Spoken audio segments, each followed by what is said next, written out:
Ya, kami akan tetap menampung semua aspirasi, masukan dari masyarakat, dan kami minta masukan dari semua masyarakat untuk membantu memperbaiki kinerja dari DPR untuk bisa sama-sama kita perbaiki dan dalam membangun bangsa dan negara.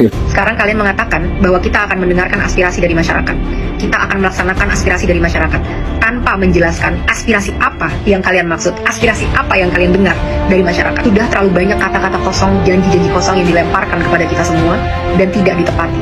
Tapi kali ini kita menuntut kalian untuk punya akuntabilitas, untuk bertanggung jawab dengan kata-kata kalian bahwa kalian akan melakukan aspirasi dari masyarakat.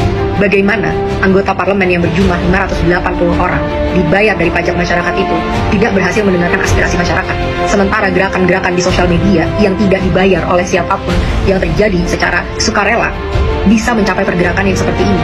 Harusnya kalian semua merasa malu dengan apa yang terjadi di situasi Indonesia saat ini.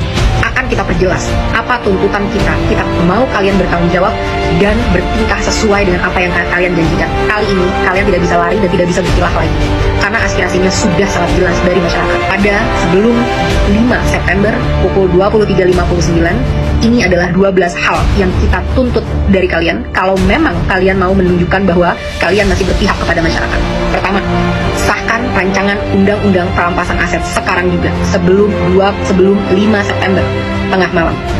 Kedua, pecat anggota DPR yang terbukti menghina rakyat, Ahmad Syaroni, Deddy Sitorus, Bambang Pacul, dan yang lain-lain itu yang berjoget-joget di parlemen. Mereka yang hanya mewakili kepentingan partai politik dan tidak kredibel untuk merepresentasikan kita, apalagi membuat kebijakan-kebijakan. Kita minta KPK, pahlawan kita, untuk segera cek seluruh harta dan aset mereka, apakah itu didapat dari uang yang benar-benar legal atau ada permainan-permainan dari harta-harta tersebut. Crazy rich itu tidak mungkin bisa sekaya itu tanpa melakukan hal-hal yang tidak dibenarkan secara hukum. Tiga, bebaskan pihak-pihak yang kalian tahan karena menyampaikan aspirasinya. Jangan salahkan semua terhadap masyarakat. Kalian juga harus bisa refleksi kenapa masyarakat bisa sampai semarah itu.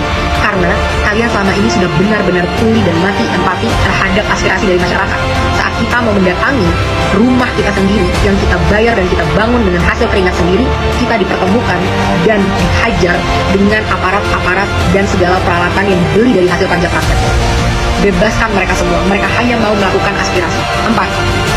Reformasi DPR. Kalau memang kalian tidak mau DPR dibubarkan, maka reformasi habis-habisan bagaimana cara kalian bekerja. 1. Audit secara transparan. Apa isi dari anggaran 9,6 triliun per tahun di tahun ini dan tahun depan? Apa itu? Setiap sennya kita mau tahu dengan jelas. Dan setelah 7 hari, kita mau kalian laporkan penyerapan anggarannya setidaknya setiap bulan kepada rakyat. Kita mau tahu apakah investasi kita itu benar-benar membuktikan dan memberikan kesejahteraan, atau ini semua hanya investasi bodong untuk kepentingan pihak-pihak tertentu. 2. Rampingkan segala anggaran. Tidak ada tunjangan-tunjangan ini, itu, tunjangan beras, dan lain sebagainya. Dan rampingkan jumlah anggota DPR. Bersihkan DPR dari pengkhianat-pengkhianat rakyat, pengkhianat-pengkhianat bosnya sendiri. Potong semua anggaran yang tidak urgent untuk kesejahteraan masyarakat. Rapat-rapat, kunjungan kerja ke luar negeri, patwal, dan semua itu tidak ada hubungannya dengan kesejahteraan masyarakat. Hentikan budaya gila hormat, karena kalian semua adalah karyawan. Bertingkahlah seperti karyawan. Ketiga, tolak mantan napi korupsi sebagai anggota DPR ataupun anggota BUMN. Tidak ada lagi penghargaan terhadap pengkhianat bangsa yang merampok kekayaan rakyat. 4. Hapuskan semua perlakuan istimewa yang menciptakan kesenjangan antara rakyat dan parlemen, yang membuat parlemen mati empatinya dan tidak mampu membuat kebijakan yang berpihak kepada rakyat. Contohnya, bayar pajak tidak boleh lagi ditanggung oleh APBN, harus ditanggung oleh individu. Kita tidak mau lagi melihat ada pengawalan khusus terhadap anggota parlemen. Mereka harus bertingkah layaknya masyarakat. Semua hidup kita urgent, apalagi kita yang bayarin gaji kalian dan infrastruktur dan operasional keberlangsungannya negara ini. Kita yang lebih penting dibanding kalian. Transportasi, tidak ada tunjangan mobil, cukup tunjangan untuk naik transportasi umum. 4.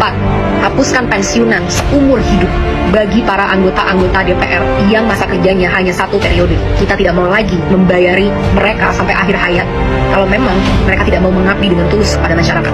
Kedepannya, kita mau KPK atau BPK untuk meninjau dan memeriksa harta dari segala anggota DPR Dan kita mau transparansi yang besar-besaran. Semua rapat-rapat diskusi kita mau itu ditunjukkan live secara online ke rakyat. Bahkan kalau bisa, rakyat harus selalu boleh masuk ke gedung DPR untuk mendengarkan dan melihat apa yang karyawannya sedang lakukan. Kelima, tunjangan gaji dan tunjangan-tunjangan yang lain, total take home pay, total yang bisa kalian bawa pulang tidak boleh melebihi 5 kali upah minimum UMR nasional dari masyarakat. Harus jelas kemana setiap anggaran-anggaran ini, dan kita mau jelas berapa yang diterima.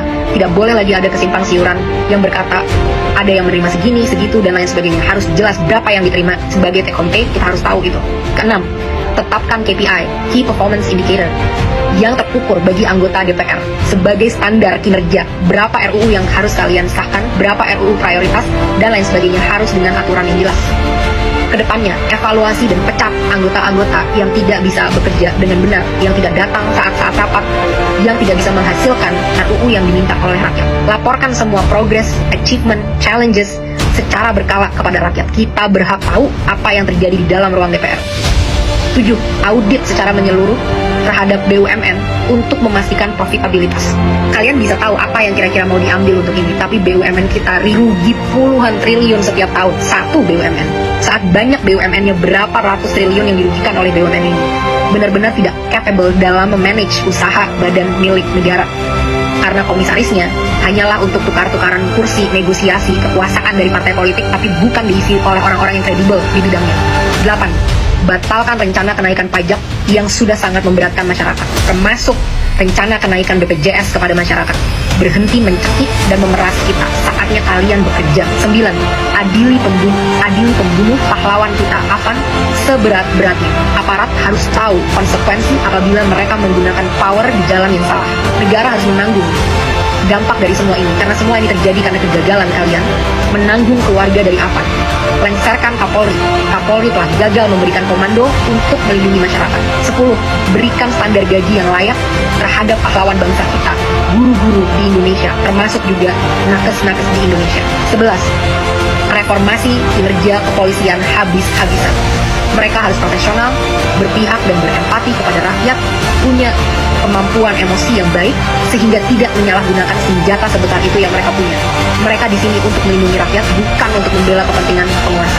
Saat kasus-kasus terjadi, banyak banget yang loyo, lama, dan lain sebagainya. Tapi saat itu tentang demonstrasi, betapa canggih alat-alat yang kalian punya, betapa banyak amunisi yang kalian punya untuk ditembakkan kepada masyarakat yang membayar gaji mereka setiap hari. Reformasi ini semua. Aspirasi sudah sangat jelas. Kalian punya 7 hari untuk bisa mewujudkan ini kalau memang kalian pantas memegang kedaulatan rakyat. Kita akan buktikan bersama-sama apakah kalian mampu dan benar-benar capable dalam melakukan ini, atau benar apa yang memang kita inginkan untuk membubarkan DPR. DPR tidak harus bubar kalau kalian benar-benar bisa bertanggung jawab dengan kekuasaan kalian dan menampung aspirasi rakyat. Jangan sampai ada lagi darah-darah dari pahlawan-pahlawan demokrasi kita yang bercerceran di jalan. Jangan sampai ada lagi intimidasi untuk orang tidak bersuara di negaranya sendiri. Hentikan segala intrik-intrik politik yang menjijikan dan busuk ini. Mulai bekerja dari sekarang. Buktikan 7 hari dari sekarang, mampukah kalian bertanggung jawab, pantaskah kalian digaji dari duit masyarakat.